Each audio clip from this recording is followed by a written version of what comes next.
નમસ્કાર મિત્રો, તો આજે આપણે ચૂંટણી કાર્ડના ગણતરી ફોર્મ વિશે જાણીશું કે ફોર્મ કઈ રીતના ભરવું અને કોઈ લેડીઝના મેરેજ થઈ ગયા હોય તો તેનું ફોર્મ હોય તો તેનું ફોર્મ કઈ રીતના ભરવું અને સાથે 2002ની એસઆઈઆર યાદી ક્યાંથી ડાઉનલોડ કરવી જેની માહિતી આપણે અહીંયા આપવાની હોય છે. તો તેની પીડીએફ આપણે ક્યાંથી ડાઉનલોડ કરશું તે તમામ માહિતી આ વિડીયોની અંદર કવર કરી લીધી છે. તો આખો વિડીયો જોજો છેલ્લે સુધી, જેથી તમને જાણવા મળે અને શીખવા મળે. તો હવે આપણે વાત કરીએ કે આ રીતનું ફોર્મ ગણતરી ફોર્મ તમને અત્યાર સુધીમાં લગભગ મળી ગયું હશે અથવા તો હજી આવવાના બાકી હશે, બરોબર. જો આવવાના બાકી હોય તો બીએલઓ તમારા ઘરે વિઝિટ કરશે, તમને આ ફોર્મ આપશે અથવા તો ફોર્મ ભરી અને બીએલઓ ખુદ લઈને જશે, અથવા તો તમારા પાસે પૂરતી માહિતી ન હોય તો બીએલઓ તમને ફોર્મ આપી અને વયા જશે. પછી તમારે આ ફોર્મ ભરી અને એને દેવા જવાનું રહેશે. તો એ ફોર્મ આપણે કઈ રીતના ભરવું એ સ્ટેપ બાય સ્ટેપ આખો વિડીયો બનાવ્યો છે, છેલ્લે સુધી તમે જોઈ લેજો. તો આ રીતનું કંઈક ફોર્મ આવે છે, બરોબર. અહીંયા આપણે આપણું નામ હોય છે, જે મતદારનું નામ હોય અહીંયા હોય છે.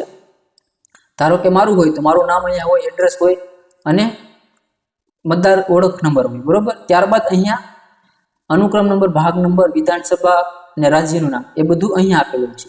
ત્યારબાદ અહીંયા એક QR કોડ હોય છે, એની બાજુમાં એક ફોટો હોય છે, આપણો જે ચૂંટણી કાર્ડમાં હોય હાલમાં એ એક અહીંયા ફોટો આવે છે. ત્યારબાદ અહીંયા આપણે એક નવો ફોટો પાસપોર્ટ સાઇઝ પડાવી અને અહીંયા ચોંટાડવાનો હોય છે, બરોબર.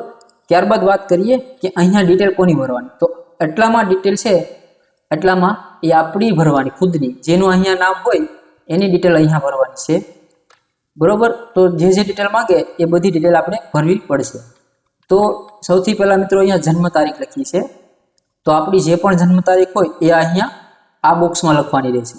ધારો કે કોઈની 1/1/2000 પૂરી હોય તો એ રીતના લખવાનું છે, બરોબર. ત્યારબાદ અહીંયા આધાર નંબર વૈકલ્પિક છે, બરોબર, એટલે કે ફરજિયાત નથી. તો પણ છતાં અહીંયા આપણે આધાર નંબર લખી દેવાના રહેશે. જે પણ તમારા આધાર નંબર હોય તમારે અહીંયા લખી દેવાના રહેશે. ત્યારબાદ મોબાઈલ નંબર મિત્રો ફરજિયાત છે, બરોબર. તો મોબાઈલ નંબર ફરજિયાતપણે અહીંયા લખવાના થાય જ છે, તો લખી જ નાખવાના, કેમ કે ફરજિયાત છે, બરોબર. ત્યારબાદ અહીંયા પિતાનું અથવા તો વાલીનું નામ, તો અત્યારે આપણે બધા પિતાનું જ નામ લખતા હોય છે, વાલી તો અમુક કેસમાં એવું હોય છે કે વાલીનું નામ આવે, બરોબર. તો અહીંયા તમારા પિતાનું ફૂલ નેમ અટક સાથે, પછી તમારા બાપાનું નામ અને તમારા દાદાનું નામ, આખું નામ ફૂલ લખવાનું છે. અને જો કોઈ લેડીઝનું હોય, એના મેરેજ થઈ ગયેલા હોય તો તેના પપ્પાનું નામ નાખવાનું રહેશે, તેની જૂની અટક, તેના પપ્પાનું નામ અને તેના દાદાનું નામ, બરોબર, એ રીતના અહીંયા નાખવાનું છે. જો મેરેજ થઈ ગયા લેડીઝ હોય તો તેના બાપાનું આખું નામ નાખવાનું. ત્યારબાદ અહીંયા પિતાનો અથવા વાલીનો ઓળખપત્ર નંબર, જો ચૂંટણી કાર્ડ ઉપલબ્ધ હોય તો અહીંયા લખી નાખવું, બરોબર. ન હોય તમારા જોડે તો એને બ્લેન્ક રહેવા દેવું, બરોબર. ત્યારબાદ અહીંયા માતાનું નામ, તો અહીંયા આપણે માતાનું નામ લખવાનું છે, ચૂંટણી કાર્ડ હોલ્ડરનું, જે અહીંયા મતદારમાં નામ હોય તેની મમ્મીનું નામ અહીંયા લખવાનું છે, બરોબર. અને જો કોઈ લેડીઝ હોય તો તેના મમ્મીનું નાખવાનું રહેશે, બરોબર. ત્યારબાદ અહીંયા એનો ઓળખપત્ર નંબર જો ઉપલબ્ધ હોય તો, જો તમારા જોડે હોય તો ફરજિયાત લખી જ દેવો, જો ન હોય તો જ આને ખાલી મૂકવો. ત્યારબાદ અહીંયા લખ્યું છે જીવન સાથીનું નામ, જો લાગુ પડતું હોય તો.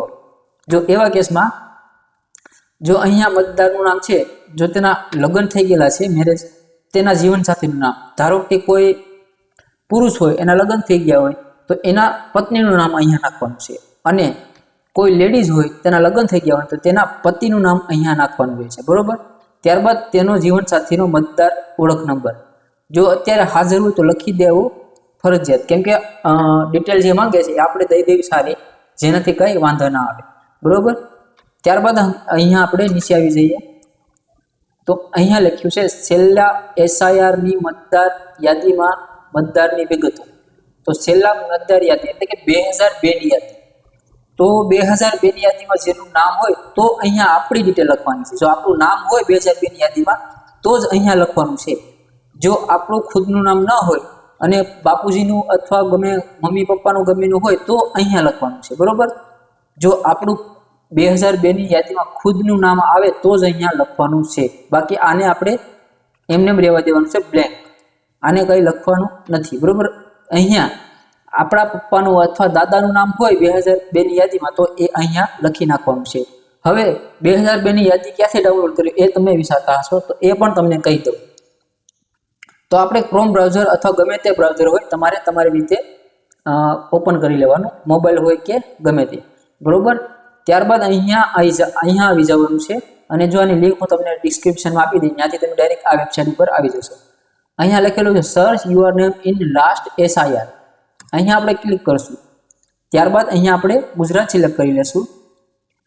ત્યારબાદ વ્યૂ ઉપર ક્લિક કરશું. ક્લિક કરશું એટલે આપણે ઘણી બધી લિસ્ટ દેખાશે, એમાંથી આપણી એસેમ્બલી સિલેક્ટ કરવાની છે. આપણી એસેમ્બલી કઈ આવે જે આવે તે આપણે સિલેક્ટ કરી લઈએ, એની સામે ડાઉનલોડ બટન આપ્યા છે, ત્યાંથી આપણે ડાઉનલોડ કરવાનું છે. ડાઉનલોડ કરશો એટલે તમને zip ફોર્મેટમાં આપશે. જો મોબાઈલમાં હશે તો ઘણું ખરું અઘરું લાગશે, બાકી કમ્પ્યુટર વાળાને તો ખબર જ હોય કે zip ફોર્મેટ કોને કહેવાય. તો આ રીતના zip ફોર્મેટ આવશે. જો મોબાઈલ વાળાને સમજાય નહીં તો એના માટે પણ એક વિડીયો હું બનાવી દઈશ, બરોબર. તો આને આપણે એક્સટ્રેસ કરી લેવાની છે, અહીંથી એક્સટ્રેસ છે. ત્યારબાદ અહીંયા આપણે એક ફાઇલ ઓપન થઈ જશે, એને આપણે ખોલી લેવાની.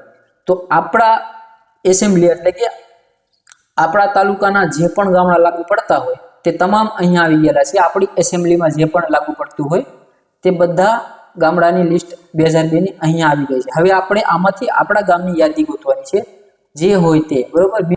તો આમાંથી જે પણ તમારા ગામની લિસ્ટ હોય એના ઉપર આપણે ક્લિક કરશું એટલે આપણે આ રીતનું મતદાર યાદી 2002ની લિસ્ટ ખુલી જશે, બરોબર. હવે પછી આપણે આમાં આપણું નામ ખુદનું હોય તો ગોતવાનું છે. જો આપણું નામ હોય તો જ અહીંયા આ ડિટેલમાં આપણે લખવાની છે, ને આપણું ખુદનું નામ ન હોય તો આપણે આપણા પપ્પાનું નામ આમાં ગોતવાનું છે, બરોબર. જો આપણા પપ્પાનું પણ નામ ન હોય તો આપણા દાદીનું ગમે એનું ગોતી અને આ બોક્સમાં લખવાનું છે, બરોબર. તો આપણે પહેલા નામ ગોતી લઈએ. તો આપણે મતદાર યાદીમાં નામ મળી ગયું છે, બરોબર. તો આપણે પાછા આવી ફોર્મ પર આવી જઈએ. તો અહીંયા મતદાર યાદીમાં જે રીતે નામ મળ્યું છે એ રીતના બધું અહીંયા લખવાનું છે. પણ જો કોઈ લેડીઝનું હોય અને તેના મેરેજ થઈ ગયા હોય ને તો તેનું અહીંયા એના પપ્પાનું લખવાનું છે. તેની 2002ની યાદી તેના પપ્પાના ગામની 2002ની યાદીમાંથી નામ ગોતવાનું છે, તેના પપ્પાનું. પછી અહીંયા લખવાનું છે. હવે લેડીઝ હોય તો એના પિયરના ઘરનું નામ લખવાનું છે, બરોબર. સસરાવાળા ઘરનું નથી લખવાનું. તો તે લેડીઝના પપ્પાનું નામ અહીંયા આવશે, એના પપ્પાનું ચૂંટણી કાર્ડ નંબર આવશે, પછી એના પપ્પાના સંબંધીનું નામ આવશે, અહીંયા સંબંધ આવશે, જિલ્લો, રાજ્ય, પછી વિધાનસભા, એના પપ્પાના ગામના જે પણ વિધાનસભા લાગુ પડતું હોય એ આવશે, બરોબર. તો આપણે જો કોઈ પુરુષ હોય તો આપણા પપ્પાનું બધું લખવાનું છે, અને કોઈ લેડીઝ હોય એના લગ્ન થઈ ગયા હોય તો તેના પપ્પાનું લખવાનું છે. અહીંયા 2002ની યાદી કાઢી તેના ગામની અને પછી લખવાનું છે, બરોબર. તો સમજાઈ ગયું? ન સમજાણું તો કમેન્ટ કરજો, તો ફરી વાર હું સમજાવી દઈ તમને કે શું કહેવા માંગુ છું. ઘણાને સમજાતું નથી. તો હવે આપણે વાત કરીએ કે નામ કઈ રીતના લખવાનું છે. હવે અહીંયા કોઈ પુરુષ હોય તો તેના પપ્પાનું પૂરું નામ અહીંયા લખી નાખવાનું છે મતદાર યાદી 2002ની યાદી મુજબ. પછી કોઈ લેડીઝ હોય અને એના લગ્ન થઈ ગયા હોય અને એના સાસરામાં હોય તો તેના પપ્પાનું અહીંયા લખવાનું છે પિયરથી મતદાર યાદીની 2002ની યાદી ગોતવાની છે, પિયરની એટલે કે તેના પપ્પાના ગામની, બરોબર. ત્યારબાદ અહીંયા મતદાર ઓળખ નંબર. ત્યારબાદ તમે જેના પણ પપ્પાનું નામ લખ્યું છે તેના પપ્પાનું નામ અહીંયા પૂરું આવશે. ત્યારબાદ એ બંને વચ્ચે જે સંબંધ હોય પિતા પુત્રનો તે રીતે અહીંયા લખવાનું છે. તો અહીંયા પિતા જ આવશે મેક્સિમમ. પછી જિલ્લો. તો ઘણા કેસમાં એવું હોય છે કે કોઈ ગામ હોય ત્યાં પહેલા જૂનો જિલ્લો બીજો કોઈ હોય, ત્યારબાદ એને નવો જિલ્લો સ્થાપિત કરવામાં આવ્યો હોય, તો એવા કેસમાં મતદાર યાદી ચેક કરી લેવી કે તેમાં જિલ્લાનો ઉલ્લેખ કયો છે. તો હાલ અમારે એક જ મિનિટ હું ચેક કરી લઉં છું, પેલા સિરીઝ નંબર યાદ રાખી લઉં. તો અહીંયા જુનાગઢ લખેલું છે. અમારે પહેલા જુનાગઢ હતો અને હવે ગીર સોમનાથ થયો, તો આપણે અહીંયા જુનાગઢ લખવાનું થશે, બરોબર. અને કોઈ લેડીઝ હોય અને લગ્ન થઈ ગયેલા હોય તો તેના પિયરનો જિલ્લો અહીંયા લખવાનો છે, તેના બાપાના ગામનો જે જિલ્લો લાગુ પડતો હોય તે. ત્યારબાદ અહીંયા આપણું રાજ્યનું નામ, પછી વિધાનસભા મત વિભાગનો નંબર. તો એ મત વિભાગનો નંબર પણ 2002ની લિસ્ટમાં આવી જશે. અને કોઈ પરિણીત મહિલા હોય તો તેના પપ્પાના ગામની મતદારની યાદી હોય તેનો જે વિભાગ નંબર હોય તે અહીંયા આપણે લખવાનું છે, બરોબર. તો આપણે પેલા વિધાનસભા મત વિભાગનું નામ જોઈ લઈએ. વિધાનસભા મત વિભાગનો નંબર, નામ, અને તો આ છે 39 ઉના, તે અહીંયા એ મુજબ આપણે લખશું. ત્યારબાદ વિધાનસભા મત વિભાગનો નંબર અહીંયા લખવાનો છે અને ભાગ નંબર અને અનુક્રમ નંબર બધું આ લિસ્ટમાં આપેલું છે બરોબર. અહીંયા છે ભાગ નંબર છે એ પણ આપણે ત્યાં લખવાનો છે.